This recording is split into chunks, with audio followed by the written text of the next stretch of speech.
ایھا الانسان ما غرک بربک الکریم، اے انسان تجھے کریم رب سے کس نے غافل کر دیا؟ الذی خلقک فسواک فعدلک، جس رب نے تجھے پیدا کیا، تیرے اعضاء کو توازن دیا، تجھے حسن دیا، تجھے جوانی بخشی، تجھے گوناگو نعمتوں سے نوازا، تجھے سلیقہ دیا، تجھے چلنے کا طریقہ دیا، تجھے حواس خمسہ سے نوازا، تجھے بہتریاں اور بھلائیاں نصیب کی، تو اس مالک کا در چھوڑ کر کہاں بھاگ رہا ہے؟ ما غرک بربک الکریم، بتا وہ کون سی چیز ہے جس نے تجھے رب سے مغرور کر دیا؟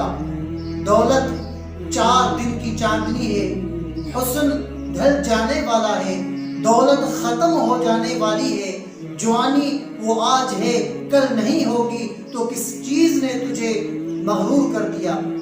مالک کے حضور ہم نے اپنی محبتوں اور اپنی الفتوں کا خراج پیش کرنا ہے، اور اس کی عبادت سے اور ذکر و فکر سے اپنے اندر کو تابشیں دینی ہے۔ ایسا نہ ہو کہ ہماری ساری زندگی برباد ہو جائے اور پھر بعد میں سخت پچھتاوا ہو۔ یہ مرنے والے ہمارے لیے نشان عبرت ہیں۔